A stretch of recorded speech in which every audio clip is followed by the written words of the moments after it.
The envelope was certified, which meant somebody paid extra to watch me sign for my own humiliation. Inside was an invoice, a real one, with a logo at the top, a line that read, "Balance due, $80,000, and a due date 30 days out."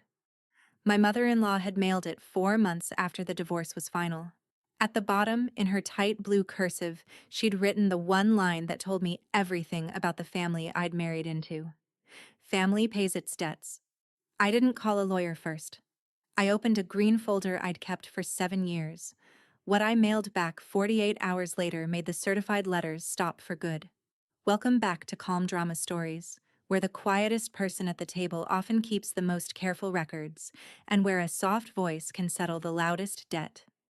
If boundaries, receipts, and self-respect are why you're here, tell me in the comments where you're watching from, and be sure to subscribe.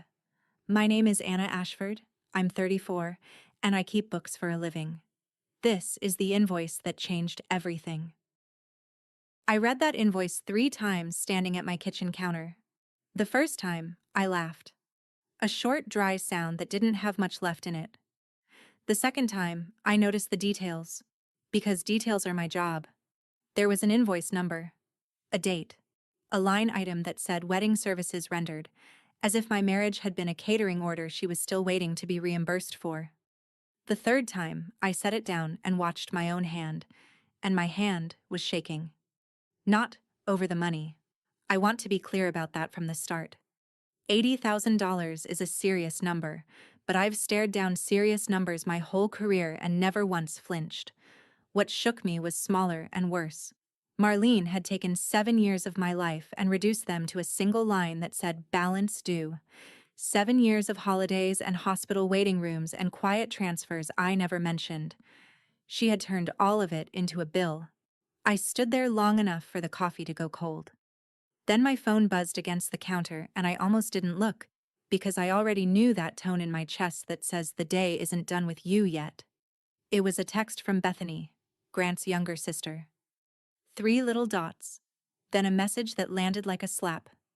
You know what you owe. I stared at it. Not what do you think you owe. Not can we talk. You know what you owe. Like it was a fact already decided in a room I hadn't been invited to. And that was when I understood the invoice wasn't one angry woman acting alone. The whole family had been meeting about me. They'd built a story. And in that story, I was the thief. You have to understand what Millbrook is to understand why a fake invoice could scare me at all. It's a small town in the flat middle of the state, the kind with one good grocery store, 2 churches, and a memory that never lets anything go. In a place like that, your reputation isn't a soft thing. It's currency. It gets you a fair price from the mechanic and a front pew at a funeral, and the benefit of the doubt when your name comes up. I'd spent a decade building mine one careful invoice at a time. So when I walked into Harlan's Market that Thursday, I felt the change before I understood it. 2 women I'd known for years were near the produce, and when they saw me, their conversation stopped a half-second too fast. One of them smiled the way you smile at a stranger you've decided something about. The other just looked at her cart. I picked up my milk and my bread, and I heard it on my way out. Low, but not low enough. She cleaned out that whole family and left poor Grant with nothing. That was the story. That was the version of me, now walking around my own town wearing my face. And the cruel thing about being talked about is that you can't fight fog. There's no meeting to attend. No form to file. Somebody hands you a role you never auditioned for, and everyone starts treating you like you've already played it. I got to my car and sat there with the groceries in my lap. I wasn't going to cry in the Harlan's parking lot, but I understood right then that Marlene hadn't sent me a bill. She'd sent me a verdict, and she'd mailed copies to the whole town. Here's the part the town's version left out. Before I was the woman who cleaned out the Voss family, I was the girl who counted every dollar because there weren't many to count. I grew up 30 miles from Millbrook, in a house where the heat got turned down in November and stayed down.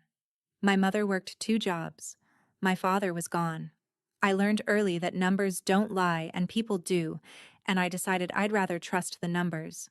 I put myself through community college, then a bookkeeping certification, then the long, slow work of building a client list one small business at a time. By 24, I'd saved enough to buy a little two-bedroom on Sycamore Street, on my own, with my own name on the deed. I was proud of that house in a way I don't have good words for. It was proof that a careful woman could build something no one could take. What I didn't see back then was that my greatest strength had a shadow. I fixed things. Quietly. When a client's books were a mess, I stayed late and made them right and never mentioned the hours. When someone I loved was drowning in a bill, I reached for my checkbook before they even finished the sentence. I kept receipts the way other people keep grudges, filed and dated, but I never once showed them to anyone. I told myself that was grace, that real generosity doesn't keep score. I believe that less now, because there was a green accordion folder in the bottom drawer of my desk, and for 7 years it had been quietly filling up with the true cost of loving people who never planned to pay me back. I just hadn't opened it yet. I didn't know I was about to have to. I should tell you about Marlene, because a villain you don't understand is just a cartoon, and Marlene was never a cartoon. She grew up on a failing farm and married into a struggling one, and she spent the lean years counting every dollar twice, because there was never a second one waiting behind it. She and Walter held the Voss place together through droughts and bad markets, and Marlene guarded the family ledger like scripture. I respected that once. I still do. A little. But hardship does strange math on a person. Somewhere in those thin years, Marlene stopped believing that anything given could simply be given. In her mind, every dollar she ever spent on her children was a loan against a future return, and love itself was just credit extended at a high rate of interest. "Nothing in this family is free," she used to say, and she'd say it smiling, like it was wisdom instead of a warning. When Grant and I got engaged, she offered to pay for the wedding, and I was young and grateful, and I thought it was kindness. I know now it was an investment. She was buying a stake in a marriage she expected to appreciate. And at my own rehearsal dinner, glass in hand, she leaned close and said the thing I'd spend years trying to forget. "You married up, Anna. The least you can do is settle up." I laughed then, because I thought she was joking, and because everyone around us was laughing. She wasn't joking. She was reading me the terms. Marlene didn't hate me for being cruel or lazy or unfaithful. She hated me because her investment had failed, and in her ledger, a failed investment isn't a loss. It's a debt somebody still has to cover. And she'd already decided that somebody was me. People think a marriage ends over one big thing. Ours ended over 1,000 small ones, and almost all of them had dollar signs. Grant wasn't a monster. I want to be fair. Even now, he was gentle and funny and completely unable to sit in the same room as a problem. When his truck loan went underwater in our second year, I paid it off. $18,400, and I told myself it was what partners do. When he got a DUI in year 3, I hired the lawyer and covered the fines, because the alternative was watching him lose his license and his job in a town that would remember both forever. When his mother's roof failed in a January storm, I wrote the check for that too, because she was family, and family doesn't let a widow sit under a leaking roof. Back taxes he'd hidden. A food truck he was sure would change our lives and abandoned in a rented lot within a year. Every time I reached for my checkbook, and every time I logged it. Not because I planned to collect. I want you to hear that. I never once thought of it as a loan. I thought of it as the ledger of a marriage, the ordinary arithmetic of two people building a life. But some old instinct in me, the one from the cold house and the 2 jobs, made me keep the record anyway. The date, the amount, the reason, screenshots of the transfers, the cleared checks, folded into that green folder and forgotten. I couldn't have told you why I did it.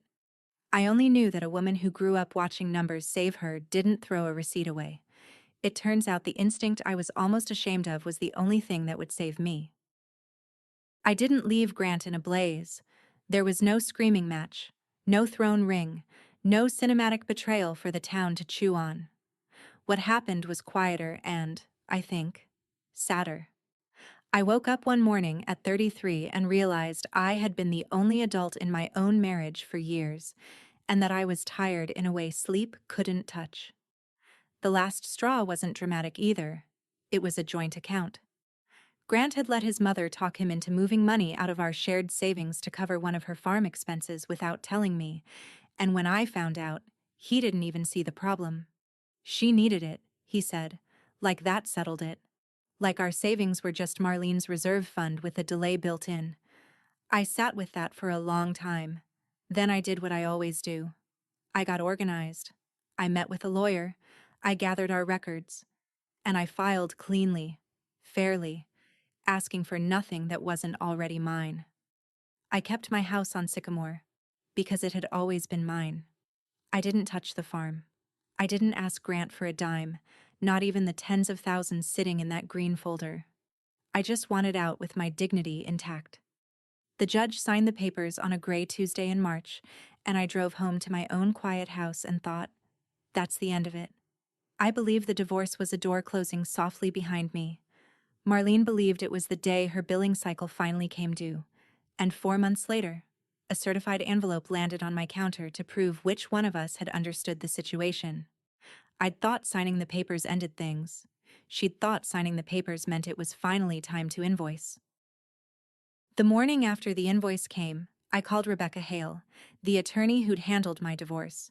I read her the whole thing, line item and all, and there was a pause, and then she laughed. Which is not what you expect from a lawyer on the clock. Anna, she said, this isn't a bill. It's a piece of paper with delusions of grandeur. She walked me through it plainly. Money earned during a marriage is marital property. Except for a few narrow exceptions, one spouse can't simply invoice the other for a wedding gift years after the fact, and a mother-in-law has even less standing than that. Legally, Rebecca told me, this is nothing. Don't pay her a cent. Don't even dignify it with a check. I felt the first loosening in my chest since the envelope arrived, and then Rebecca said the thing that tightened it right back up. But hear me on this, she said. Legally, it's nothing. Socially, she just handed everyone in that town a story, and stories don't care about the law. I sat down slowly, because she was right, and I'd already felt it in the Harlan's parking lot. Marlene wasn't trying to win in a courtroom. She knew she couldn't. She was trying to win in the pews and the produce aisle and the parking lots, in all the places where the law never shows up, but the whole town keeps score.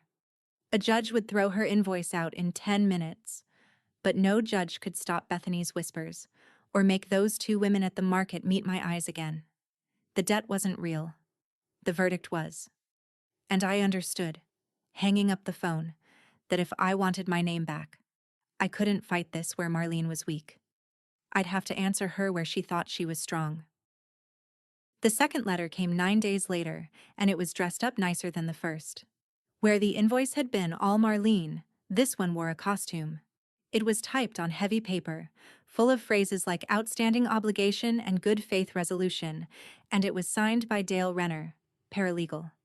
Dale is Marlene's cousin, a man who works the front desk at a law office 2 counties over and has spent his whole life wanting people to think he's a lawyer. The letter threatened small claims court. It suggested, in that oily, helpful tone, that the matter could instead be handled through community mediation at the church, where cooler heads might prevail.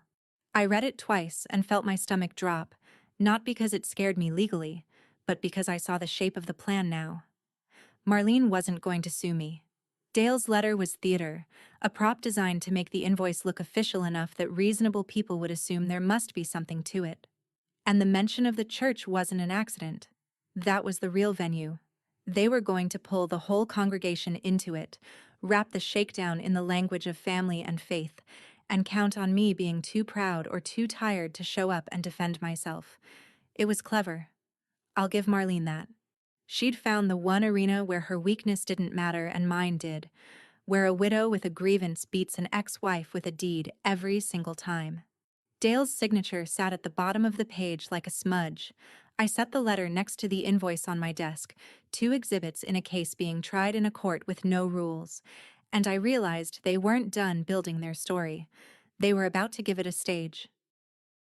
Bethany did the part Marlene was too proud to do herself. She took it public. Not loudly, not in a way you could point to, but in the small poisoned ways a small town understands. She posted in the community group, the one the whole church uses to organize potlucks and prayer chains, something vague enough to deny and pointed enough to land. Praying for our family in a hard season. Some people take and never think about what they owe. Heartbreaking to watch. No names. She didn't need names. By that evening, 3 different people had texted me some version of everything okay, and one older woman I barely knew messaged to say she was so sorry for what I was going through, in a tone that made it clear which side of the story she'd already believed.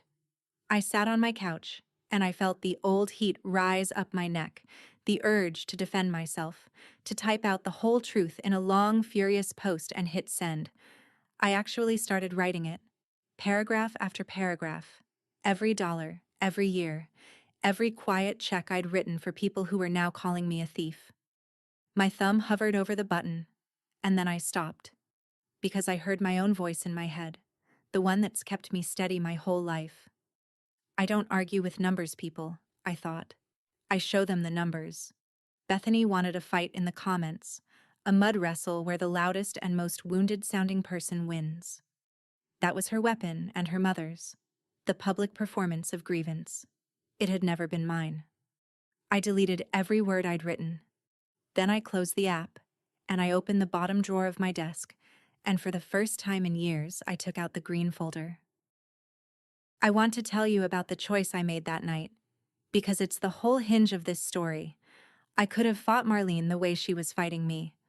I could have matched her whisper for whisper, posted my grievances against hers, and turned the whole town into an audience for a screaming match between 2 women it would never fully trust again.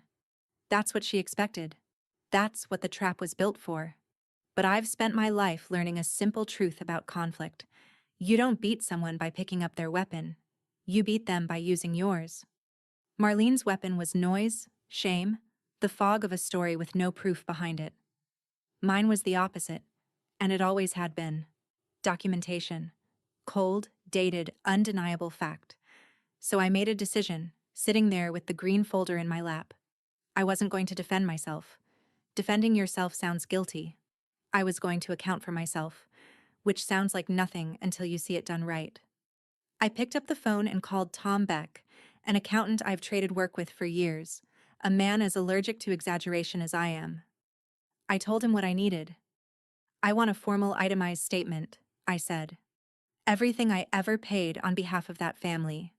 Every date, every amount, every cleared check, sourced and totaled, on letterhead. He was quiet for a second. Anna, he said carefully, you know I have to ask why. I told him the truth.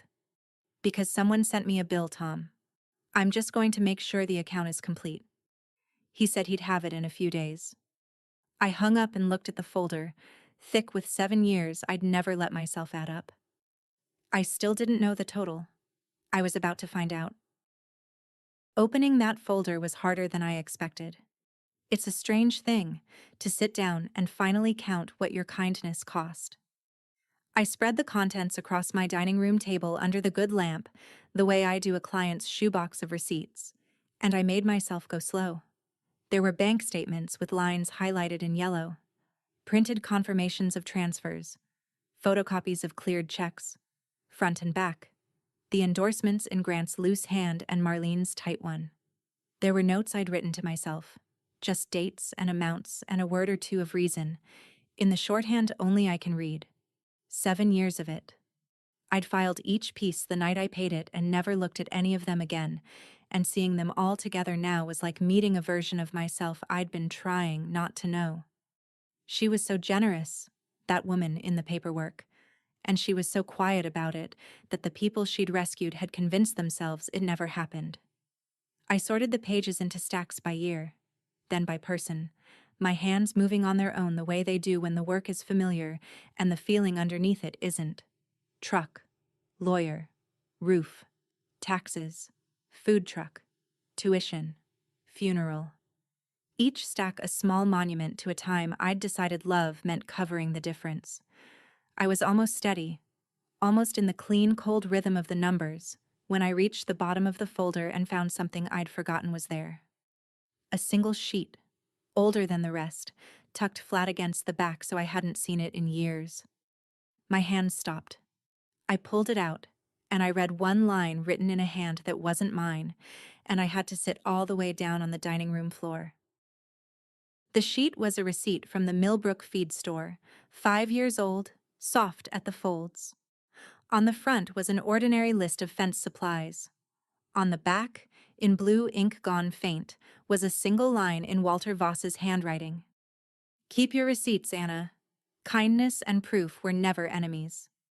I remembered the day he'd written it, though I hadn't understood it then. It was a few months before his heart gave out. He'd asked me to help him sort the farm's books, because his eyes were going, and Marlene guarded the ledger too jealously to actually organize it, and I'd spent an afternoon at his kitchen table making his columns line up. When we finished, he'd looked at me for a long moment, this quiet old man who saw more than he ever said, and he'd scribbled that line on the nearest scrap of paper and pressed it into my hand. I'd thought it was just farmer's advice about taxes. I'd filed it and forgotten it. Sitting on my dining room floor 5 years later, I finally heard what he'd actually been telling me. He knew his wife. He knew the way she kept score, the way she could rewrite a gift into a debt if it ever served her. And he was warning me, gently, in the only way a man like Walter could, that one day I would need to prove I'd been good, because being good would not be enough on its own. So I laid his receipt on the table beside the 7 stacks, and I let myself add it all up for the first time. Truck loan, 18,400. The DUI lawyer and fines, 9,200. Marlene's roof, 14,500. Grant's back taxes, 11,300. The food truck, 16,000. Bethany's community college tuition, 7,600. Walter's own funeral, 6,800, because when he died, I was the one who quietly paid to bury him. I ran the tape twice to be sure, and then I sat in the lamplight and looked at a number I'd spent 7 years refusing to see.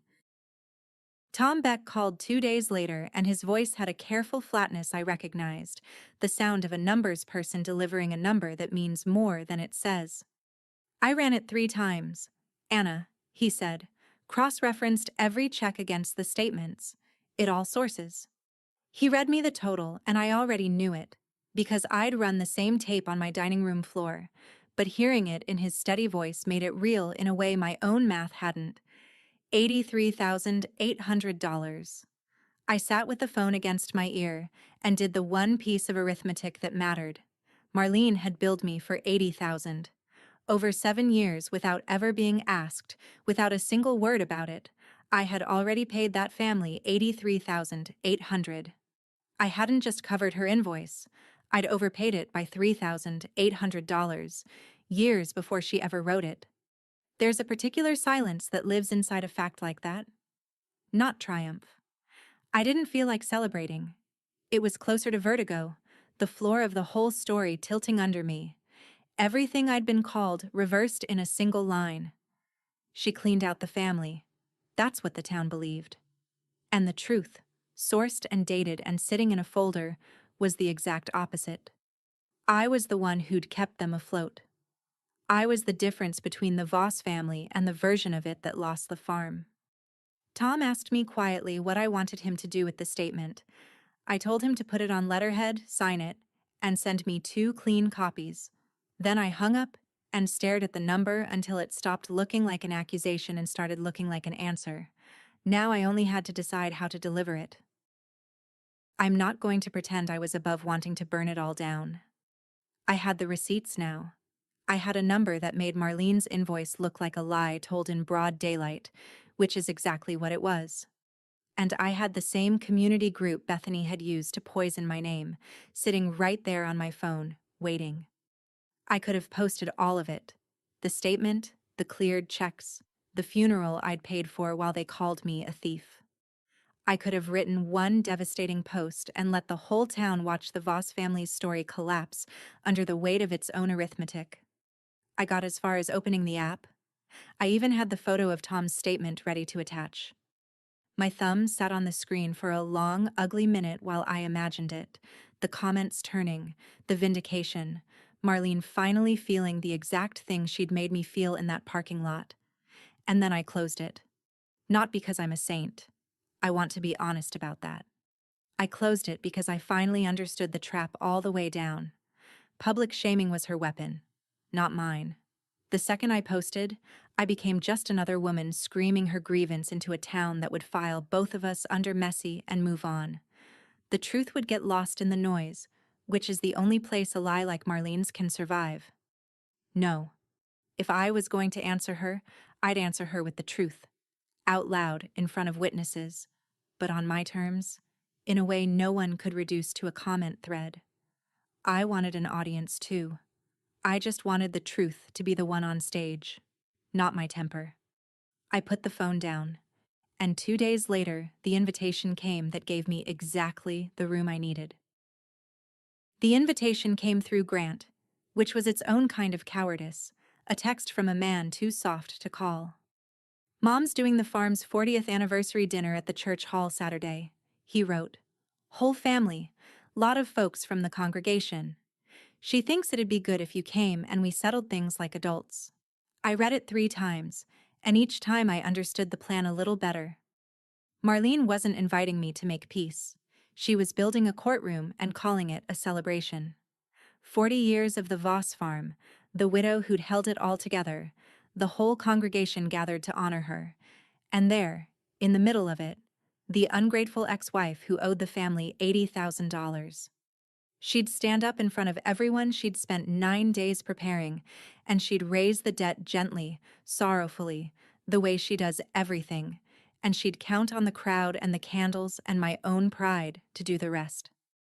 Either I wouldn't show, and my absence would confirm the story, or I'd show and crumble, and my crumbling would confirm it too. She'd designed a room with no exit for me. That was the mistake. Because Marlene had spent so long thinking about the stage she'd built that she never once asked what I might bring onto it. She wanted an audience. So did I.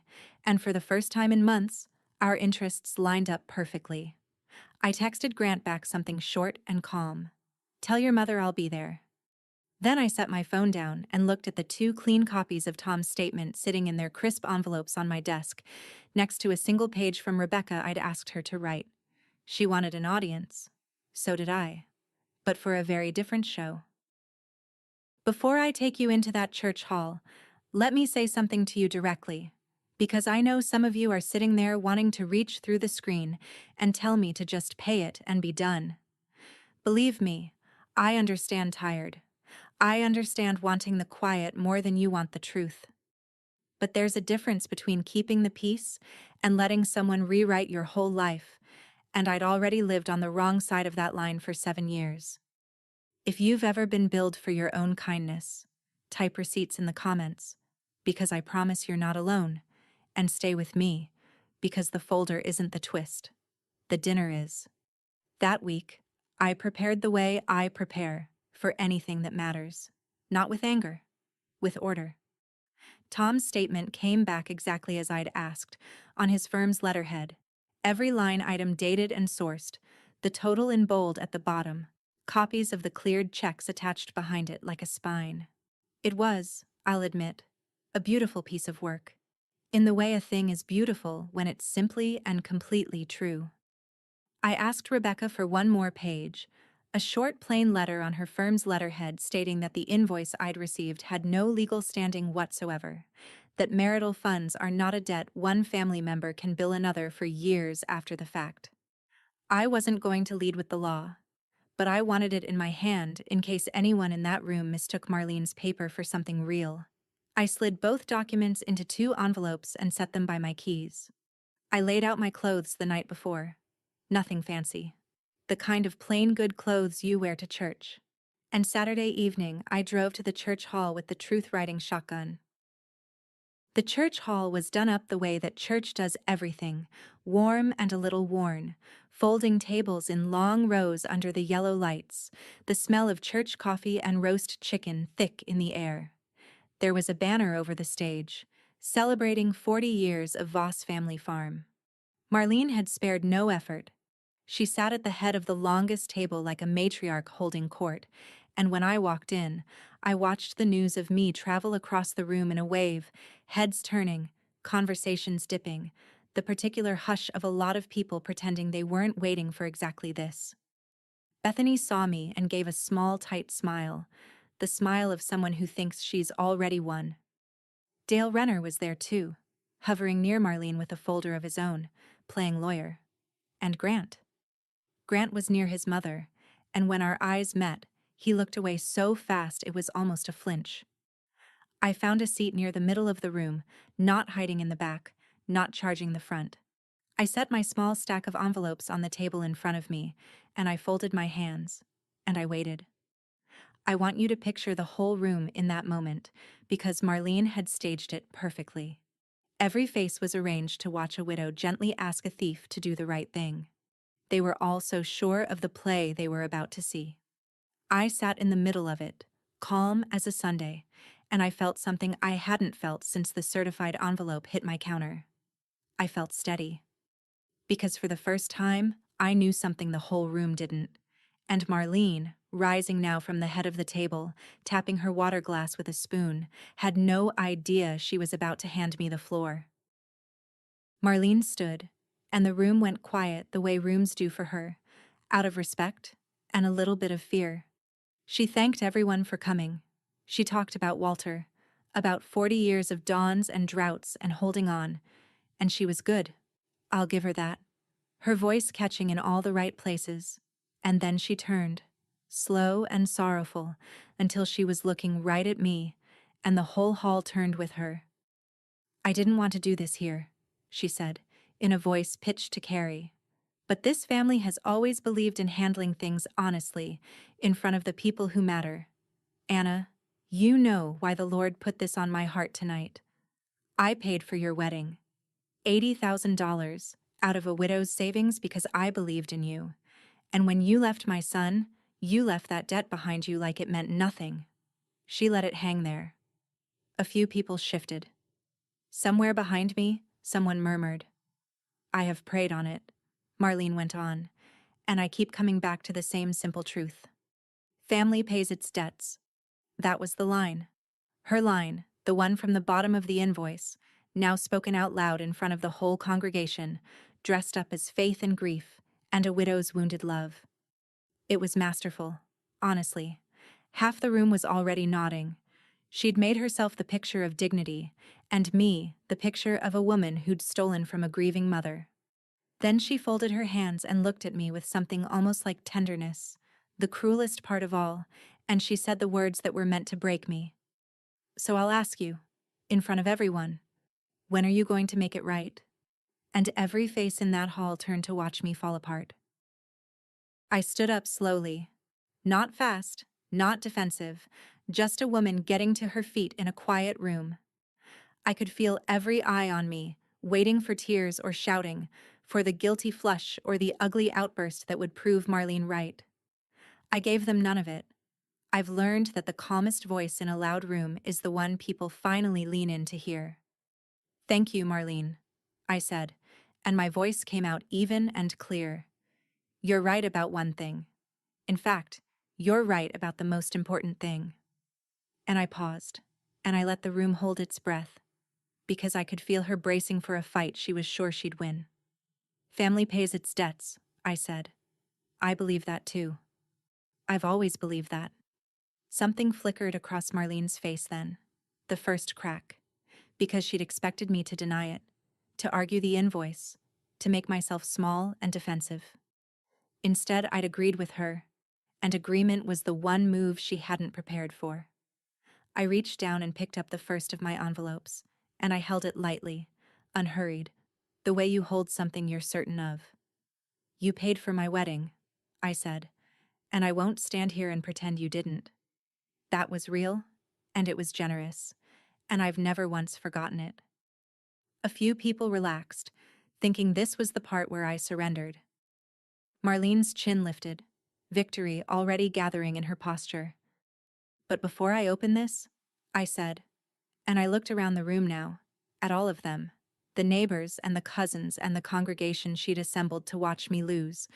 Let's make sure everyone here gets to hear both sides of the ledger. Because a debt is a two-way document, and I've kept my copy. I opened the first envelope, but not for the statement yet. I took out Rebecca's single page and I held it up, unfolded, so they could see it was real letterhead, a real firm.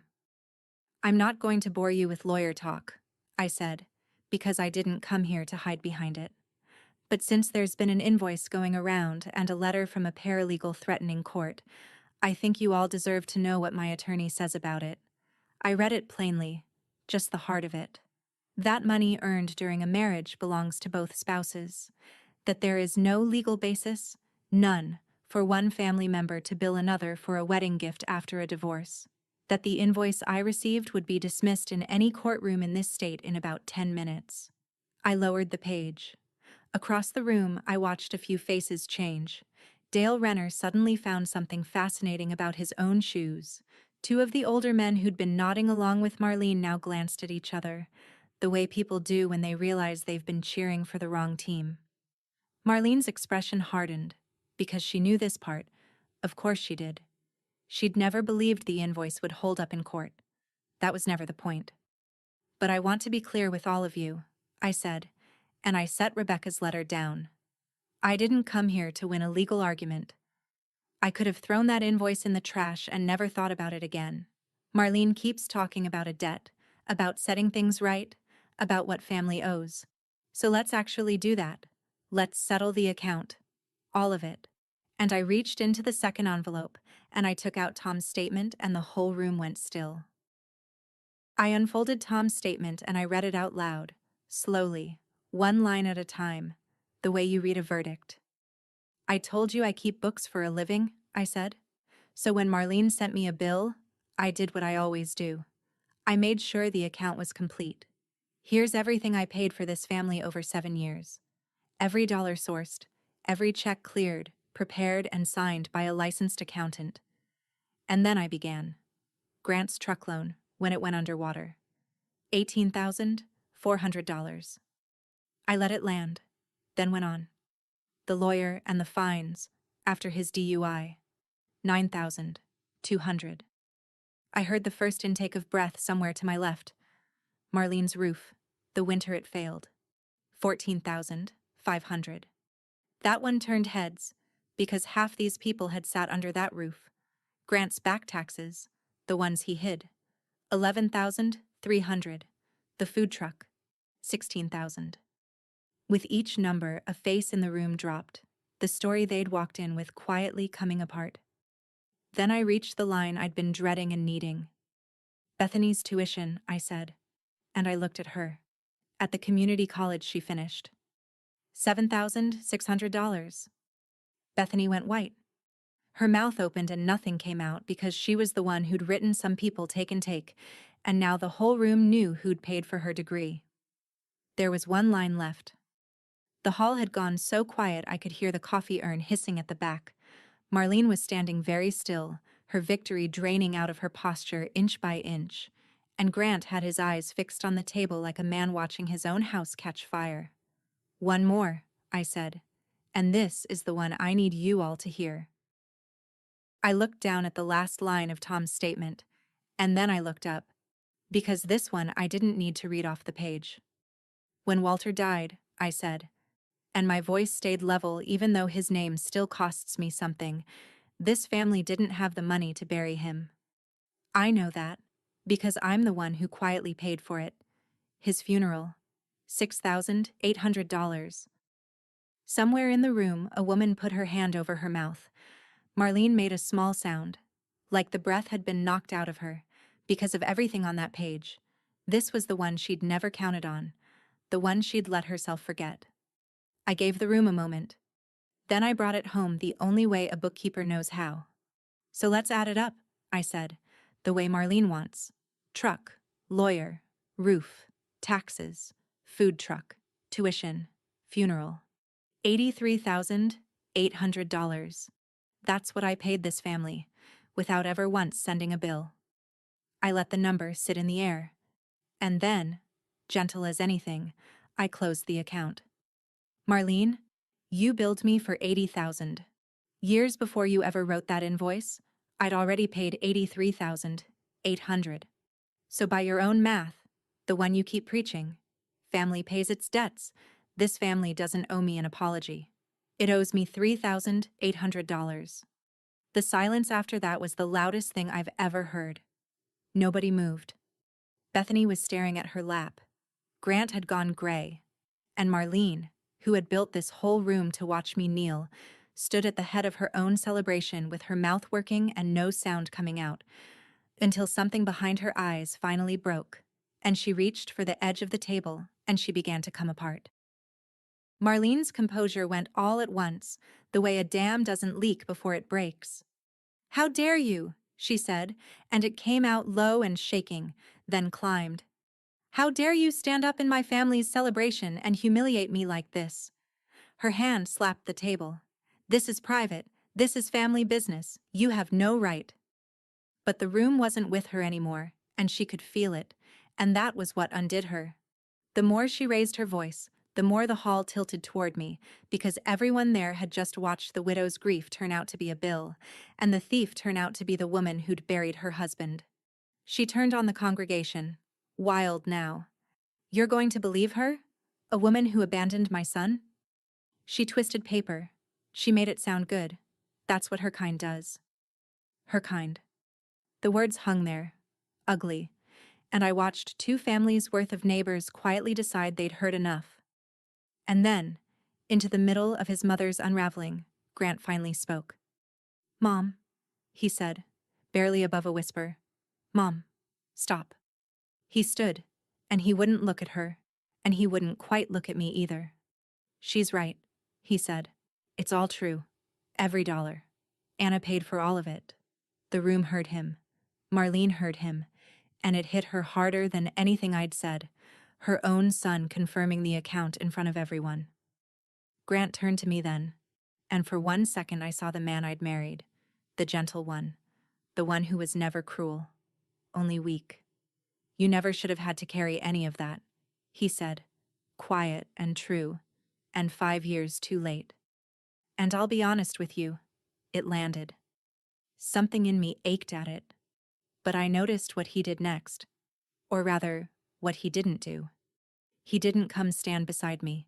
He didn't take the weight off his mother's story with his own body. He said his true thing, and then he sat back down, and he let me stand there alone, exactly the way he always had. I didn't raise my voice. That's the part I'm proudest of, if I'm allowed to be proud of anything from that night. Marlene was still standing there, chest heaving, waiting for me to match her, to give the room the screaming match that would let her cast us both as hysterical women and walk away a martyr. I wasn't going to give her that. I folded Tom's statement, slow and neat, the way I fold anything I'm finished with. Then I picked it up, walked the few steps to the head of the table, and set it down gently in front of her, next to her untouched plate. "You can keep the invoice, Marlene," I said, and my voice was so quiet the whole room had to still itself to hear it. "Consider it paid. With interest I never charged you." She stared at the statement like it was a live thing. "Family pays its debts," I said. "I heard you the first time, and the second, and every time you've said it these last 4 months. So I've paid mine. Every dollar. Years before you asked. Yours is settled. I'm not asking you for the $3,800. I don't want it. I never wanted any of it back. I only wanted you to stop telling this town I stole from you, when the truth is, I'm the reason you still have a roof, and a farm, and a daughter with a diploma." For one long moment she just looked at me, and I watched her reach for the old power, the volume, the widow's authority that had run this family for 20 years, and find that it wasn't there anymore. Then she cracked. "Get out," she screamed, and her voice broke clean in half on the word. "Get out of my family's hall. Get out, get out. She was shaking, both hands flat on the table, the coffee cups jumping with the force of it, a woman shouting into a room that had already left her. And I stood in the middle of all that noise, and I didn't say another word, because I didn't need to. Mine had already been said. Hers never rose above a scream again.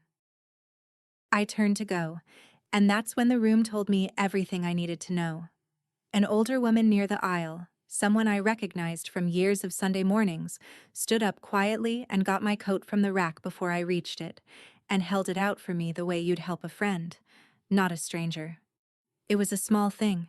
It meant everything. As I made my way toward the doors, I felt the shift complete itself, in the little ways a small town shows its hand. A few of the men nodded to me, grave and respectful.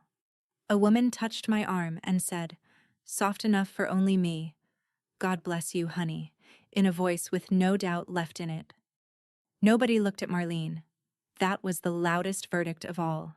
She was still standing at the head of her ruined celebration, and the whole room had simply turned its back, not in cruelty, just in the quiet way people withdraw their belief once they've seen what it was propping up. Dale Renner had already slipped out a side door.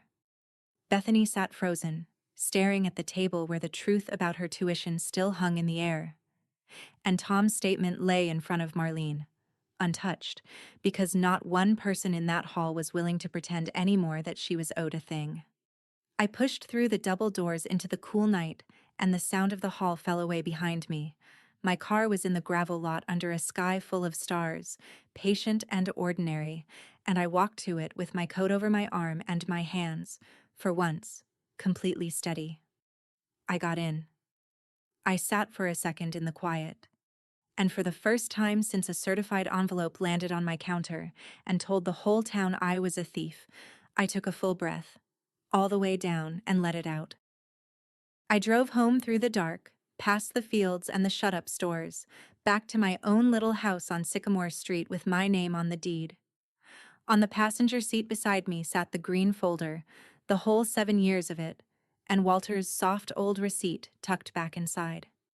I kept glancing at it at the stoplights. Kindness and proof were never enemies. He'd known. He'd tried to tell me at his own kitchen table, years before I understood I'd need it, that being good would not be enough on its own, that one day someone I trusted would try to rewrite my generosity into a crime, and the only thing that would save me was the quiet habit I was almost ashamed of. I pulled into my driveway and shut off the engine and sat there a minute in the tick of the cooling car. I thought I'd feel triumphant. I didn't. Not really. What I felt was lighter, like setting down a bag I'd carried so long I'd stopped noticing its weight. I carried the folder inside and put it back in the bottom drawer of my desk, where it had lived all along, except now I knew exactly what was in it, and exactly what it was worth. Then I went to bed in my quiet house, and I slept better than I had in months. 2 days later, the certified letters stopped. No apology, no reply, no final threat from Dale, just silence. And it was, I realized, the first honest thing that family had sent me in years. The story didn't end with a bang. It ended the way these things really do, in the slow settling of a town's opinion. The invoice was never mentioned again. Dale's letters stopped as suddenly as they'd started, the whole clumsy machine of them just powering down once it had nothing left to run on. In Millbrook, the change showed up in silences more than words. I walked into Harlan's Market the next week, and the 2 women by the produce didn't stop talking when they saw me. One of them actually said hello. That's how a small town apologizes, mostly. Not with a speech. Just by letting you be ordinary again. Bethany texted me a few days later. "I'm sorry," was all it said, and I looked at it for a long time. I didn't answer it right away, and I didn't answer it in anger. I just let it sit, the way you let a thing sit when you're not sure yet what it's worth. And eventually, I put my phone down and left it there. Some accounts you close, and some you just stop paying into. Grant surprised me. A week after the dinner, an envelope came, and inside was a check for $3,800, the exact difference, written in his loose, familiar hand. No note. I understood it for what it was. The closest that gentle, weak man could come to standing beside me. I never cashed it. Instead, I did something I can't fully explain. I put the check in a little frame next to Walter's feed store receipt, and I hung the two of them over my desk. The debt and the proof, the kindness and the record. And I left the green folder in the drawer below, closed now, finally settled. Here's what those 7 years and that one loud night taught me, and it's the only advice I'll leave you with. Kindness isn't a loan and self-respect isn't a bill. But the day you stop keeping proof of your own worth is the day you hand someone else the pen to write your total. That's how one invoice settled 7 years of silence, a green folder, a dinner, a number that spoke for itself. If you've ever paid for a family that forgot to count, tell me one thing you'd finally put on your own itemized list, right there in the comments. Share this with someone who needs the reminder that receipts and love were never enemies. And subscribe to Calm Drama Stories. Keep your receipts. I'll see you in the next one.